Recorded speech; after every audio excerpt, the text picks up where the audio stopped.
but we've been going over the 9 principles of Bhakti, which you might know. The 9 principles of Bhakti Yoga. And so today is the last one, the 9th principle of Bhakti Yoga, which is called Aatma Nivedanam. You say it. Aatma Nivedanam. Aatma Nivedanam. Aatma Nivedanam. Thank you. Which means self-surrender, complete surrender to the lotus feet of Krishna. Has anybody been attending for all 9? Can anybody say they've attended for all 9 classes about Bhakti Yoga? Okay, very good. Almost. Yeah. Thank you. Okay. Congratulations to you. Thank you. So I picked a bhajan that comes from a collection of bhajans written by one of our predecessor acharyas, spiritual teachers. His name is Bhakti Thakur, and it's from a collection of songs entitled Sharanagati. Sharana means surrender, and Gati, the goal of surrender. So this is, and it specifically epitomizes the subject matter that we're going to talk about today. So if you can hear, see. Can everybody see this? See this? It's okay for me? Okay. No, I'll say, you say. We'll go over the prayer very quickly. Manasa deho geho jo kichumo. Manasa deho geho jo kichumo. Arpilun tua pade nanda kisho. Very easy to understand, very simple language. This is Bengali language. But it's Manasa means deha, geha, griha, yeah, the house, yeah. Jo kichumo, whatever I have, yeah. Arpilun toa padi nanda kisho. I offer that at your lotus feet. Nanda kishore means who? Very good. Sampade vipade, jivana marane. Sampade means in good, in happiness, wealth, yeah. And vipade means you're in distress, yes. Jivane, marane, yeah. Daya mama gela tua opada varane. I have you are my only shelter there. Yeah. Okay. So Marobi Rakobi. Marobi means kill me. Rakobi means protect me. Jo Icha Tohar. Whatever you like. Whatever you like you can do. Nitya Das Prati Tui Adhikar. I'm always your eternal servant. So this is, you get the idea. So we'll sing this just to get us in the, because the topic today was what? What was it? Very good, thank you. So this is the prayer about that. We'll sing, I don't know if we'll sing, if we want, we'll sing a few lines anyway. And if you can follow. Okay.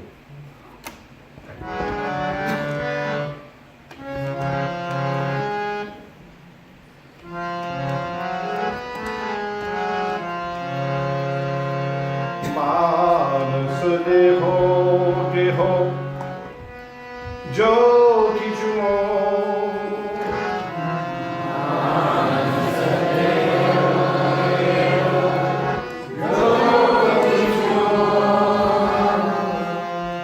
Manasa deho geho jo kichumo.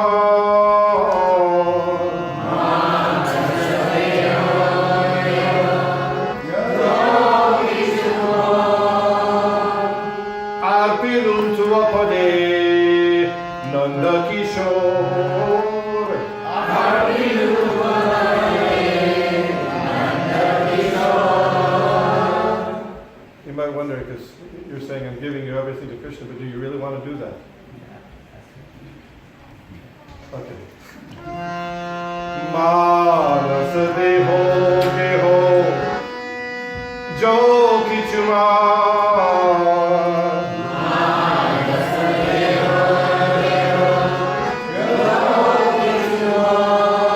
Arpilun tua pade nanda kisha.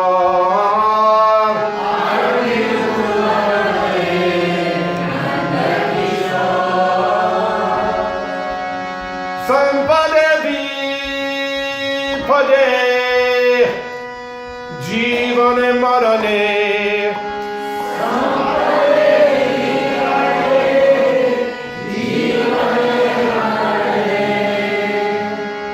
संपदे विपदे जीवन मरणे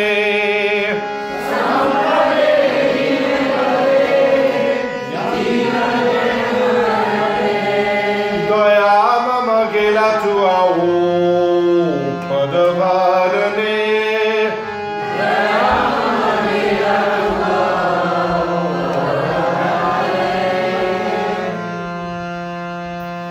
मारो विराखोवे जो इच्छा तो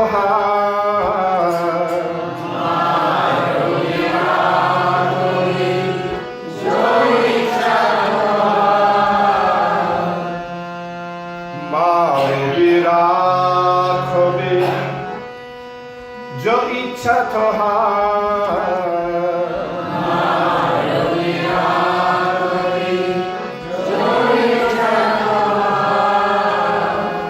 नित्य दास प्रति अधिकार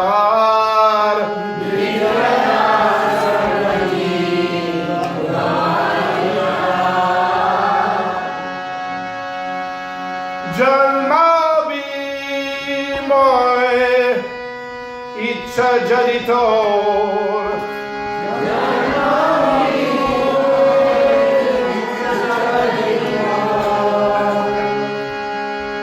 जन्माभिमय इच्छा जनितोर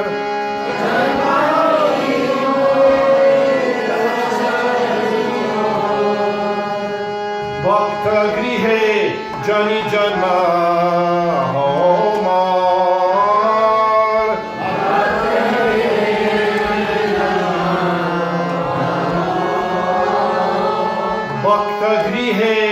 जनि जन्म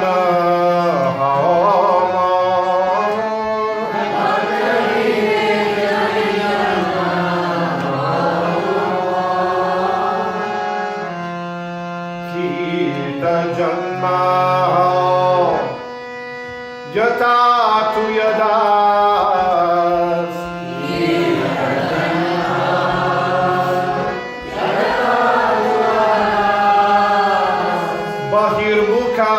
ब्रह्म जन्मे नहियास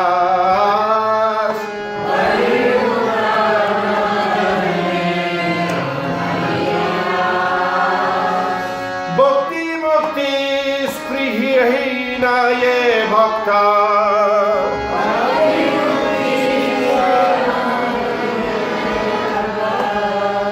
लोभोहिते कंक संग अनुरक्ता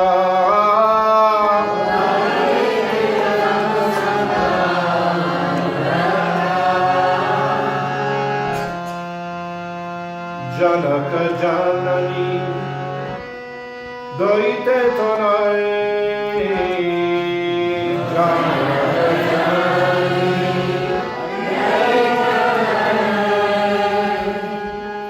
प्रभु गुरुपति तुम सर्वमय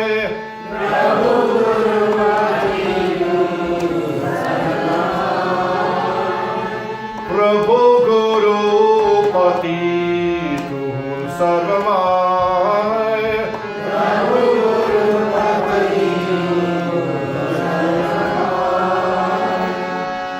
भक्ति विनोद खोहे सुनो काना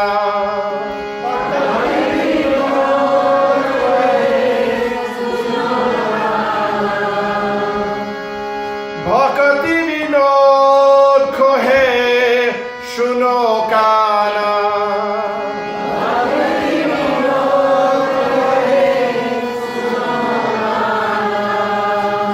राधानाथ तुहुन हमार परान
translation.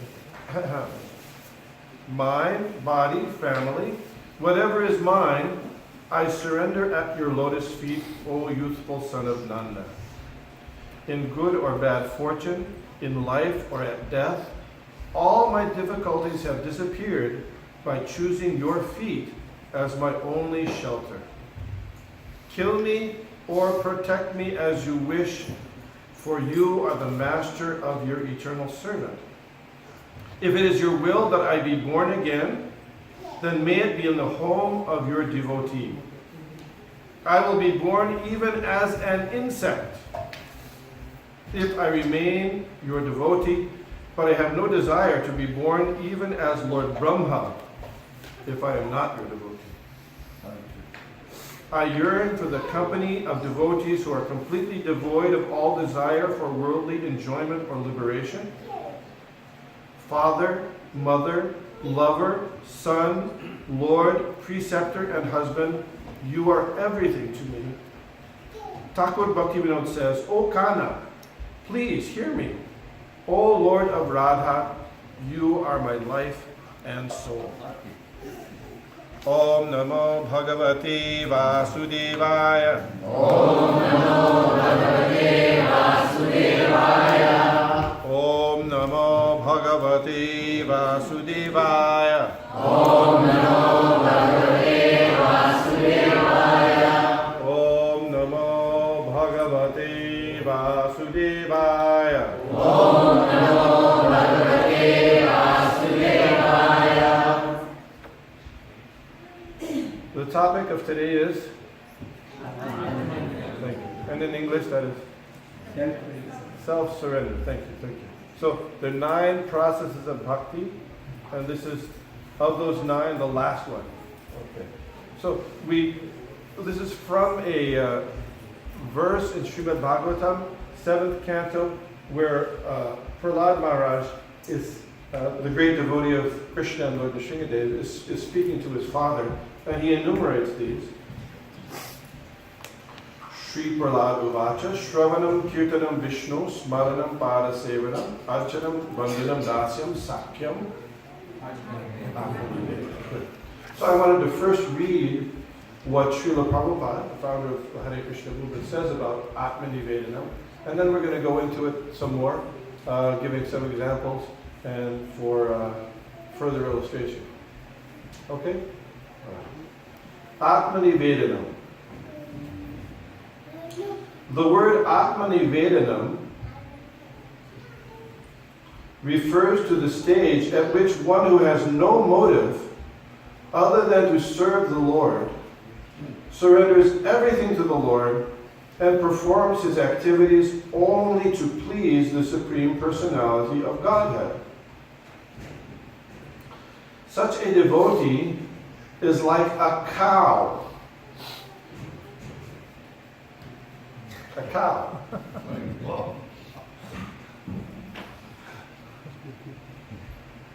I was listening to Srila Prabhupada there was an interview he was giving to a reporter in New York in 1976 from Newsday. And so he was talking about the different orders of society, and so he talked about Vaishyas. Krishi Goraksha Varijam, Vaishya Kadam. So the Srila Prabhupada said, yes, and so the Vaishyas, their first business is to protect the cow. And the reporter said, protect what? What? He said, protect the cow. And he said, protect what? He couldn't get it through something. This is a very practical thing. Protect the cow. Okay. So, and here we have a devotee is like the cow for the Supreme Personality of God. Okay, very interesting. Cared for by its master. When cared for by its master, a cow is not in anxiety over its maintenance. I guess the cow doesn't go to the office. And then they got work visas and all that stuff. Such a cow is always devoted to its master, and it never acts independently, but only for the master's benefit. Some devotees, therefore, consider dedication of the body to the Lord to be Atma Nivedana. Sometimes you see some devotees wear this tilak. And actually in some places in South India, they have you seen this? That they brand the symbols of Vishnu on their arm. That's meant to be dedicating and surrendering your body to the service of Vishnu.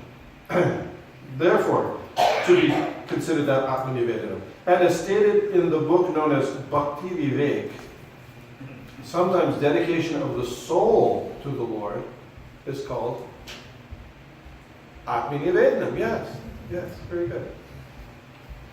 The best examples of Aatma Nivedanam are found in, anybody know? The best examples of Aatma Nivedanam. What examples do you know? What's that? Bali Maharaj, very good. And who else? Ambarish Maharaj, yeah, two. And sometimes also it's found in the behavior of Rukmini Devi in Dwarka. Rukmini Devi in Dwarka, yes. So, okay. Om Agyanati Mirandasya Virangana Shalakaya Chakshuri Jena Tasmaya Shri Gurave Namaha. Shri Chaitanya Manobhishtam Stapitam Jena Bhutale Swayam Rupa Kadaramayam Tadati Shatanantikam Jaya Shri Krishna Chaitanya Prabhu Nityananda Shri Advaita Gadadhar Shivashari Gaur Bhaktivinoda Hare Krishna Krishna Krishna Hare Hare Hare Rama Rama Hare Hare Hare Krishna. So we're talking about Aatma Nivedanam as one of the 9 kinds of from behind you, Bhakti Yoga. So we should understand we're not talking about a sectarian kind of concept. In the Srimad Bhagavatam or in any of the Vedic literature, you won't find any place a recommendation that you should become a Hindu. Some people think that's a good thing. Never, or a Muslim, or a Christian. Yeah? We're talking about essential principles of dharma, of religion. Essential principles. Srila Prabhupada would often give the example, dharma really doesn't mean a kind of faith. Like the dharma of water is wetness. Who said that? Very good. And the dharma of chilies is it? Yeah. So if it's not hot, it's not chili, right? So the dharma means the essential aspect of a thing. So the dharma of the living being is service. Okay. So, and the best service, the topmost service, Savai Pumsam Paro Dharma, the topmost service that you can get. Why do people do service? Because they want to be happy, they want to be satisfied, they want to be right.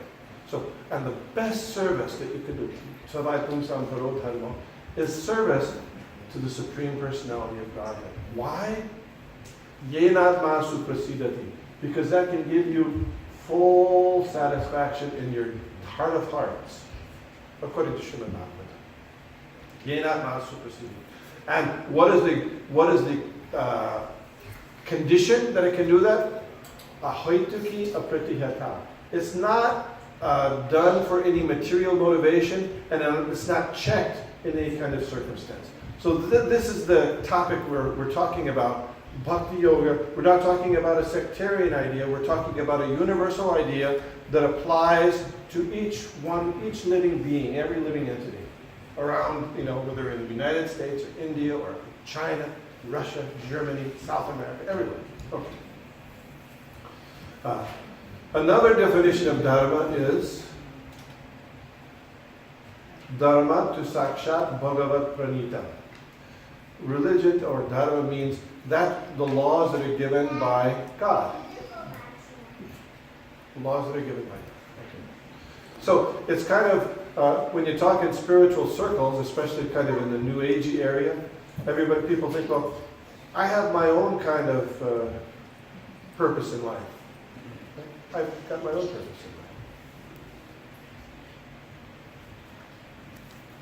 But if you think about it, who knows the purpose of the living entities better than the creator of those living entities? Right?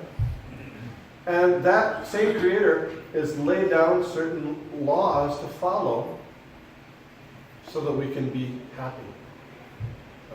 So if a person thinks, well, I've made up my own laws in my house, or I made up my own laws and I'll practice them outside. It doesn't work well. The government will say, these are you say you want to drive at 100 miles an hour? Well, I'm sorry. It doesn't work. So these laws are for everybody, they're universal, and this is one of those laws, how to engage in, we're talking about how to engage in Bhakti Yoga, Aatma Nivedanam. So this is called self-surrender, the one aspect of the kind of Bhakti Yoga you can practice. And in one sense, Aatma Nivedanam is kind of a culmination of all the other stages. It starts with Shravanam, Kirtanam, Vishnu, hearing and chanting about God. And when you've heard and chanted sufficiently, your heart becomes purified from misunderstanding. Usually, we're under the misconception that we're the body. And therefore, we're involving so much of our energy into trying to satisfy and serve the body. But we become frustrated. But by hearing and chanting regularly about Krishna, the heart becomes cleansed, and we realize that we're not the body, we're the soul, and our real identity is service to Krishna. So then the natural step after that is surrender to Krishna, giving up everything to Krishna. In the material world, we have emblems of people who are self-sacrificing. Especially nowadays in this country anyway, I can't say about other countries, but people who sacrifice their lives for their country are given great regard, isn't it? They're considered, we call them heroes. Yeah, the heroes. Yeah, although, you might not ask them, if they get injured, and you might ask them what kind of health care you're getting. They might not have that idea. But anyway, the idea of giving your whole life to something is very well appreciated. I think there's a famous person in American history called Nathan Hale. Do you know Nathan Hale? What did he say? Come on. You're living in the United States, you should know. I have but one life. I regret that I had but one life to give to my country, isn't it? Isn't it? And if you read the Gettysburg Address by, who was that? Abraham Lincoln, it says, we fully resolve that these people who have given their full measure of devotion. What did they do? They died on the battlefield. Right? Yeah. So this idea of giving everything is respected, but the problem is we don't know what the best place to give ourselves to. We don't know that. We're in the mistaken idea that we're the body. We're from a particular country, from a particular family, from a particular caste or religion, and therefore we work very hard for those things. But one thing we should know is that whatever we have, whatever our possessions, even our body, our mind, it all belongs to the Supreme Personality of Godhead. Think about it. Think about that. I'll tell you a story. My father, he passed away now, but he was on vacation in Florida, and this was back when they didn't have. Anyway, it was a while ago. So he was walking along the beach, and somehow his wallet fell out of his shorts. So it's tough when you're on vacation. You lose your wallet, all your credit cards, your money, and stuff like that. So you know what he said? He said, "My son's a Hare Krishna. If I get that wallet back, I'm going to give him a donation. Did you get back? So that evening, some guy came knocking at the door. Some guy came knocking at the door. I said, "Is this? I think I have your wallet." And all the money was there, the credit cards were there. He said, "Can I give you just a reward for that?" I said, "No, I don't want any reward." This is very true story. Well, Prabhupada gives a similar example. I mean, if you think about it, you find a wallet on the street. We should make a play of this. A little skit. You find a wallet on the street, you take it out. One person is like, hey, there's $100 here. Not only that, but I've got, there's all these credit cards, and, I'll just go to some kind of, this is my mentality, right? I'll make sure they don't see my face, and I'll get some money out of this, or make some purchases out of this, right? Well, that person is called a thief, right? That's a thief. And another person, they see this wallet and say, uh-oh, I don't want to get involved with this, and they throw it away. That's kind of weird, right? That's weird. But the person who's really upstanding and responsible sees there's these possessions and all these credit cards and money, and he finds, here's the address of the person, like the person who gave my father his wallet back, and he delivers it to the person, delivers it to who it belongs to. This is the reality of the world. Everything in the world belongs to Krishna anyway. We can try to enjoy it for ourselves, and that is called, what's that? A thief. That's the thief, right? And we can say, I don't have anything to do with this. And that's called a little crazy. But the real thing is, we take what we see what's around here, we see what's given to us to have some ability of control, and we return it to the person who it belongs to. That's Krishna. And we surrender it to him.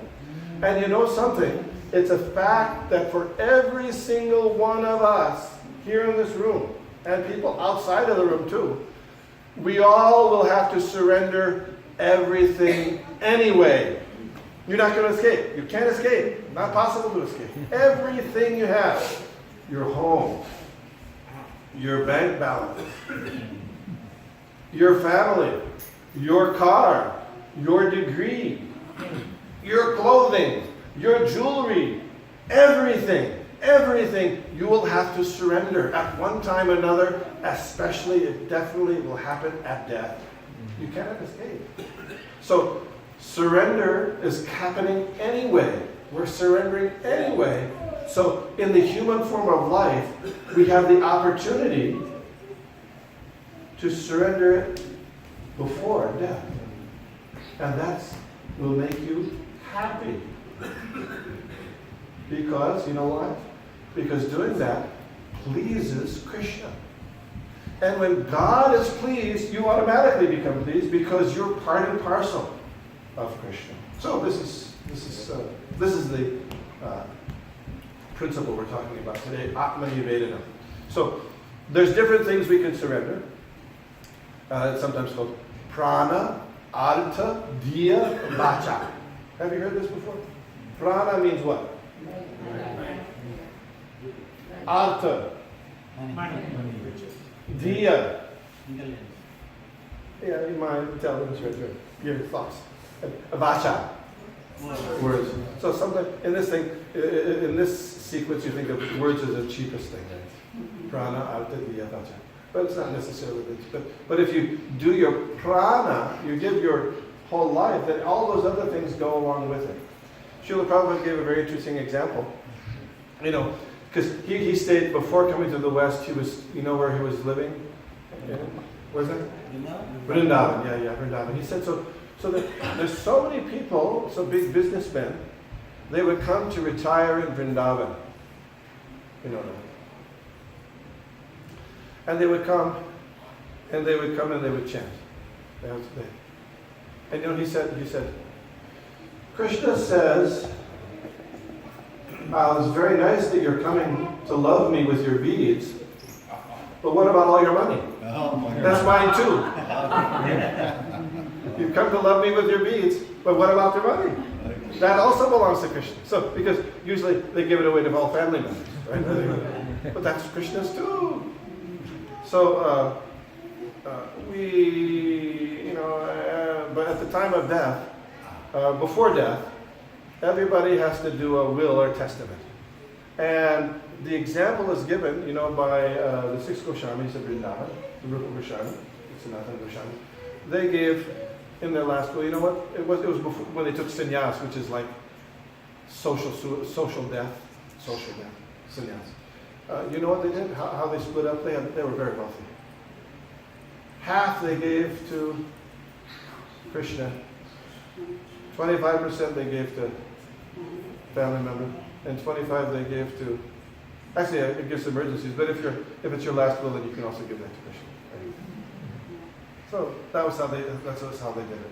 Okay, so we're going to give some examples of devotees or who practiced Aatma Nivedanam. I think you know some of these examples. I'm sure you know.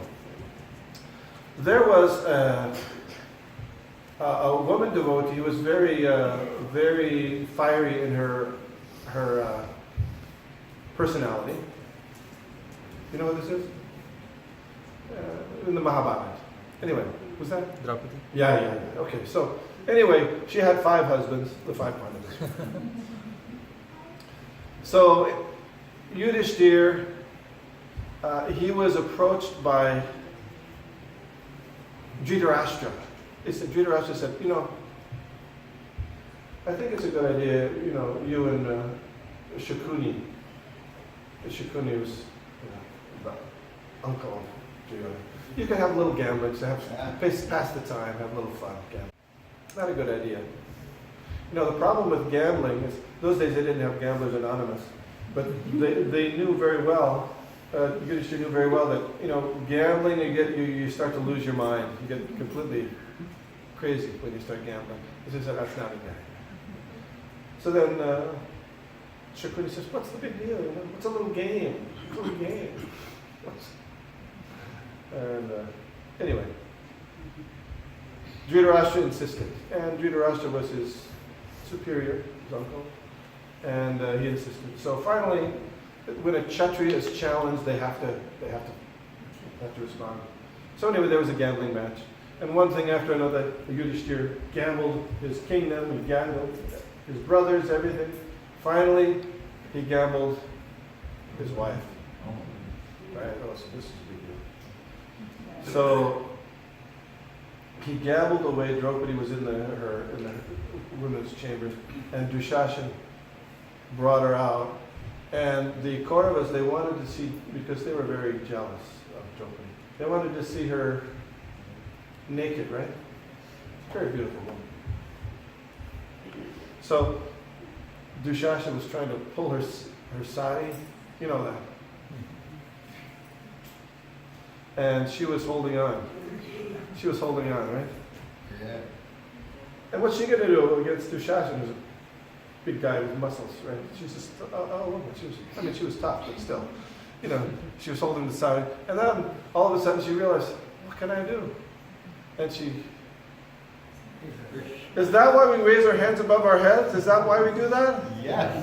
Because it's up to my safety, my reputation, everything is in your hands, Krishna. And when she did that, what happened? Krishna incarnated as the unlimited sari. So how much it pulls? He couldn't. That was it. And what is that called? Aatma Nivedanam. Aatma Nivedanam. Self-surrender. Yeah. This is a very good example. So there's a verse in Bhagavad Gita, very interesting verse. Tad budayas, tad atmanas, tad nishtas, tad parayana, gachanti apunarabritim, jnana nirduta kalmasha. This is in 5th chapter. It says, when one's intelligence, mind, faith, and refuge are all fixed in the Supreme, then one becomes fully cleansed of misgivings through complete knowledge and proceeds straight on the path of liberation. Intelligence, mind, faith, and refuge are all fixed in the Supreme.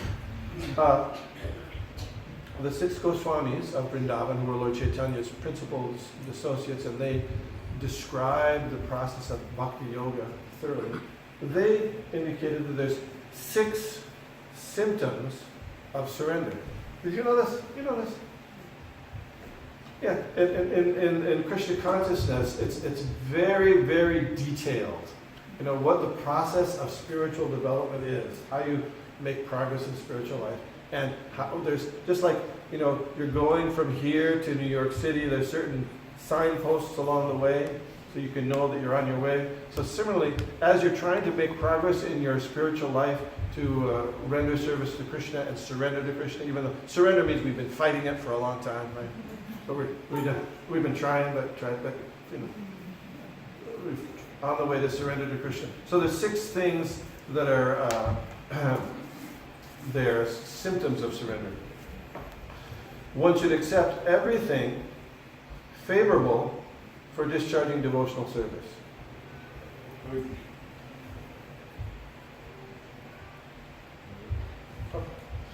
One should reject everything unfavorable for devotional service. So, what's the key thing is? What's the key thing? You know, ordinarily in the world we think, you know, if you're a businessman, your yardstick is, what's going to make me the most money, right? Or something, you know, that's not. But so in your devotional life, you're thinking, what's going to give me the most opportunity to do service? This is a symptom. These are symptoms of surrender.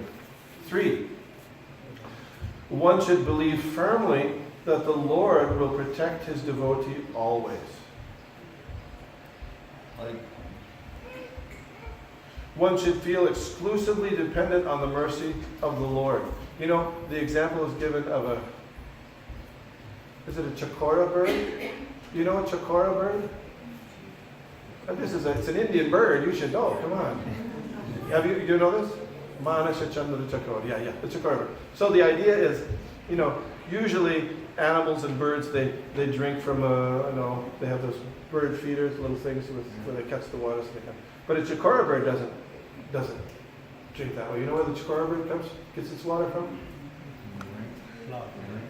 The thundercloud. Waits for the thundercloud, and then it takes the water from. That's the chakora bird. So that thundercloud, you know, Krishna is known as Shyam Sundar. That thundercloud is representative of Krishna. So yeah, devotee is like that.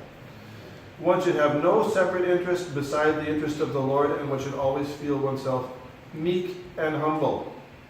A devotee who follows these 6 principles of surrender always thinks, "O Lord, I am yours in every respect. I am your eternal servant."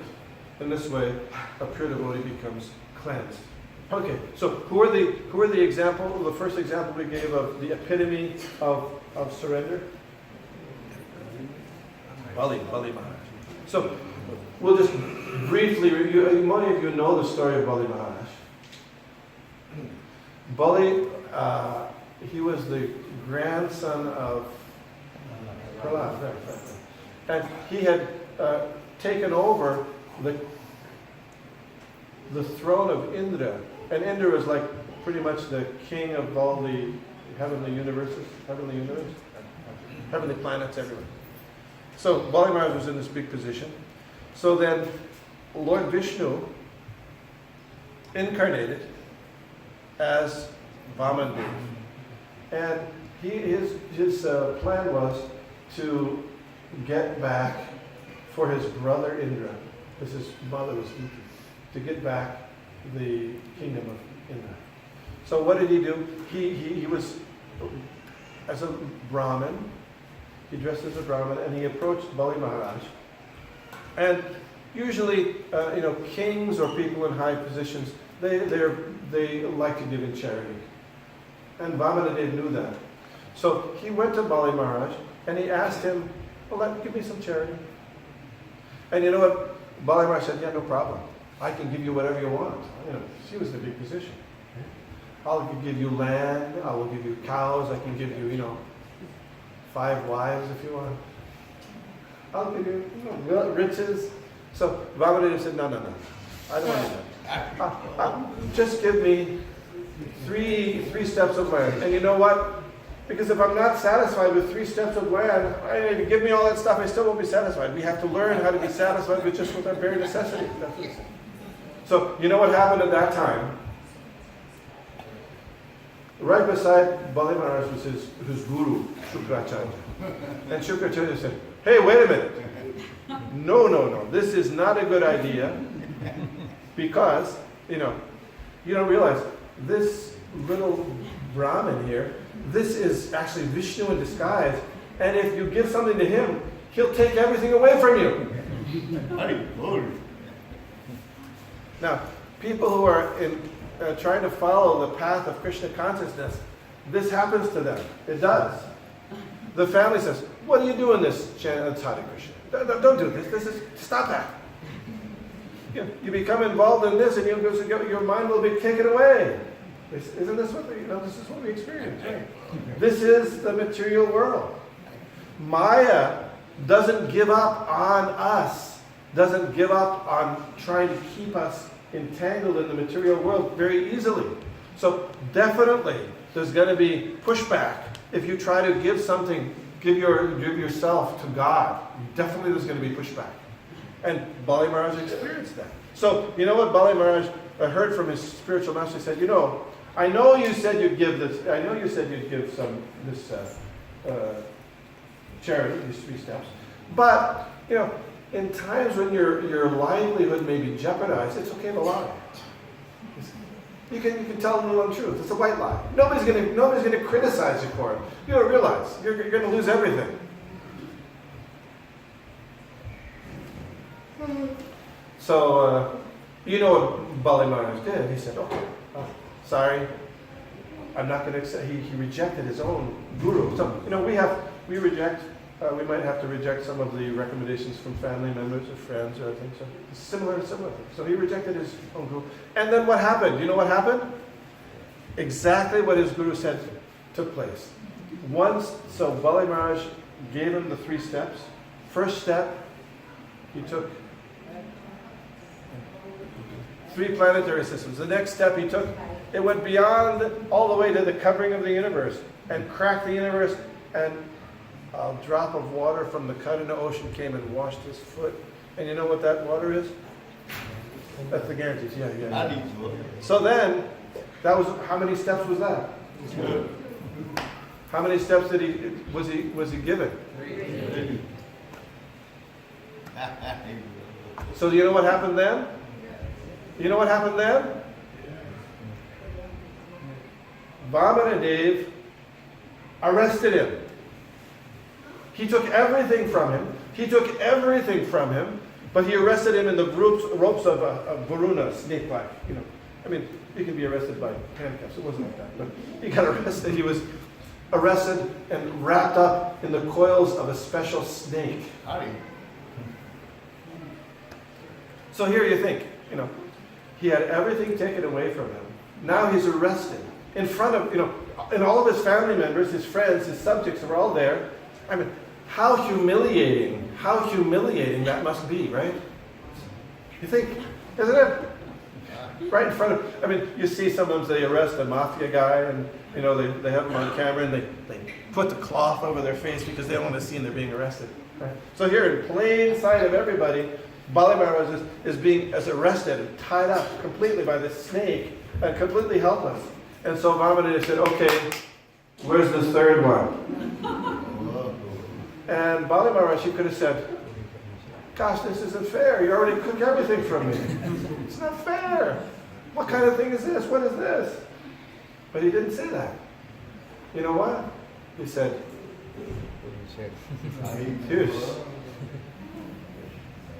what's that called? Aatma Nivedanam. Self-surrender. He was not at all inimical to Lord Vishnu for taking all that stuff. If we had our stuff taken, we would immediately be mad, right? I know I would.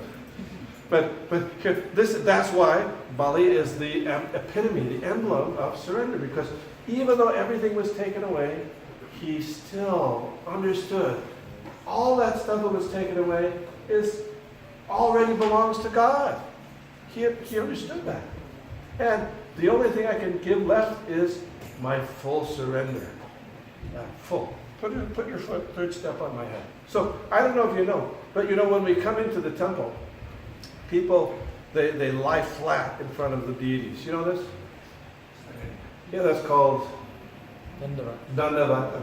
Pretty much. I was reading, very interesting, I was reading in the Chaitanya Bhagavat the other day. I know in this kind the ladies don't do Dandavats. You know this? But I was reading there, and it said that during the Lord Chaitanya's time, that the ladies were doing Dandavats. Anyway, social karma, no social karma. But that means you were lying down in front of the Lord, Ashtanga Pranam, Ashtanga, 8 different pranam, and we're saying, I am your servant, you please take me and take whatever you want from me, and that is my purpose in life. This is called the Aatma. Sometimes you'll find when somebody bows down, you look, they don't want to go all the way down to put a little. Have you ever noticed that? Don't touch the ground. Don't touch the ground. The ground is the lowest place. So we want to practice Atma Nivedanam. How do we do that? Shravanam Kirtanam Vishnu begins and ends. Important thing to know. There are 9 principles of devotional service, beginning with Shravanam Kirtanam Vishnu, ending with Atma Nivedanam. But interesting fact, in Kali Yuga, as explained by Jiva Goswami, quoted by Srila Prabhupada in the Chaitanya Charitamrita, none of the other processes of Bhakti Yoga will be effective unless it's accompanied by Kirtan, before and after. Isn't that interesting? So, you might be a good pujari. You might be a good working with money. You might be a good person who does garlands. You might be a good, other thing. Whatever your service is to. But it won't be effective. You won't get unless before and after it's accompanied by kirtan. Very interesting. So this is why in Kali Yuga kirtan, some kirtan is so important. Very important.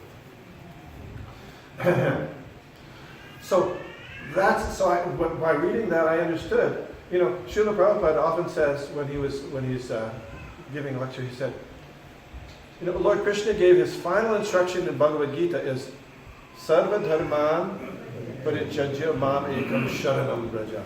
Give up all other kinds of duties, all other religious principles, and just surrender it to me. I will protect you. Aham tam sarva papi adyo. I'll protect you from all such. Masucha, don't worry. So he said, so this is the culmination of the teachings of Bhagavad Gita, surrender to Krishna. Yeah. And so he said, that instruction and the instruction of Lord Chaitanya to always chant Hare Krishna are the same. That instruction, Sarvadam, and the instruction of Lord Chaitanya to always chant Hare Krishna are the same. And so the secret of that is the verse, is what I was just saying. All other practices of bhakti have to be begun with and ended with kirtan. So it's very nice, very nice. Oh, one other thing I'm going to make. One other point, I know it's time. That there's one kind of activity we do here in the Philadelphia temple that is gives us a taste of Atma Nivedanam. Did you know that? I mean, there's all those things we can do. There's things, but when sometimes we give what we can. We do service what we can, but we hold back a little bit. If you're like me, I always hold back a little bit. You get tired. You think, well, I don't know. I'm not going to really do all this stuff. But there's one time of year where you can practice Atma Nivedanam. Complete self-surrender. What's that? That's Rathayatra. That's Rathayatra. This is the opportunity to, okay, you can't do it the rest of the year. Okay, I understand that. We're still in the beginning stages of devotion. I understand that. Okay. But takes us some time, maybe 5, 6, 4, 3, 5, 3, some days, and see what the result is in those days of trying to give everything, all your mind, life, intelligence, artha, your donations, to Krishna. And see how Krishna reciprocates. You can see how Krishna reciprocates. You will see how Krishna reciprocates. It will be very wonderful for you. So that's one of the important reasons why Srila Prabhupada, in his preaching around the world, he said, all of your preaching, all of your activities will be successful if you hold the Rath Yatra festival. Do you know that? All your activities. It gives all of us the opportunity to more fully surrender our mind, our diya, thoughts, life, artha, wealth, vacha, words. And in Rath Yatra, what happens in Rath Yatra as you're going down the street? You're pulling the cart, but also there's kirtan. Goes at the beginning is kirtan, and at the end of the kirtan, and the middle is kirtan. This is all surrender. Body, mind, words, everything. Okay. So, Aatma Nivedanam. Oh, one last thing. So this mood of surrender is there. Lord Chaitanya taught this mood of surrender, and it's epitomized also in his last shloka in the Shikshastakam. Lord Chaitanya was a pandit, a scholar, great scholar, but he left only eight prayers, and the last one is very nice. He goes, Ashlishya va padaratam vidashtumam, adarshanam marmahatam torotura, yata tatata vididanta lampato, vatrananata tasu eva napara. Translation. I only know Krishna as my Lord, and he will always remain as such, even if he kicks me. Sometimes it's translated, even if he handles me roughly by his embrace, which is the same. To be kicked by the Lord is no ordinary thing. It's wonderful. Even if he handles me roughly by his embrace, or makes me broken-hearted by never being present before me, he always remains my worshipful Lord unconditionally. So that's a very elevated position. We're not in that position. But by regular hearing and chanting and hearing about Krishna, chanting about Krishna and the association of devotees, we can come to that position. Thank you very much. Hare Krishna. Question? Yes, sir. When you said these marks like the voice mask from the voice, like, here also. Somebody asked, what is the meaning of? Well, we say it's dedicating the body as a temple for Vishnu. That's also, this part here. You know what that is? That's the tulsi. Why it's tulsi is because when you're bowing your head, who are you bowing your head to? You think it's Krishna, right? Okay, it's Krishna. Tulsi is only at the feet of Krishna, nowhere else. Sometimes, if you go to a shraddha, so they'll put tulsi in the mouth of the departed person. Do you ever see that? Big offense. We're thinking of it. Tulsi, if it's offered first to Krishna, then you can put it, but not straight. But tulsi is, you don't offer tulsi even to Radharani. Oh, if you offer it to Radharani, it's to give to Krishna. Oh, never directly to Radharani. You don't offer the tulsi to the spiritual master. So this is when you bow down to Krishna. Tulsi, you find the tulsi at his Krishna's feet. Tulsi, this is from Krishna's foot, and that's his toe. One explanation. There are a lot of different explanations. But if that is the case, why make put them Krishna's place also? Good question. Good question. He likes. You don't find the tulsi there, right? Why no tulsi? Because the tulsi is on his foot. Because the tulsi is for his feet. Because he's not going. He's offering respects to his devotees. No tulsi. You follow? Okay. Krishna is called Bhakta Vatsala. So, Arjun, he took the chariot driver of Arjun. He was the chariot driver of Arjun, right? He was the subordinate to Arjun because of his friendly relationship with Arjun. So, you don't find this part, but you find that part. That's what. Something. Yes, sir. So this Aatma Nivedanam is like complete surrender. Yes.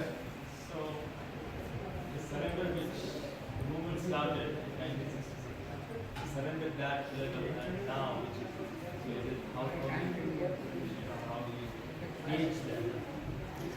Can you repeat It's the very, question? the question is the surrender that occurred in 1965 or 6 when the movement started compared to what the surrender is now. Well, it's every person you have to see that. You can't really see.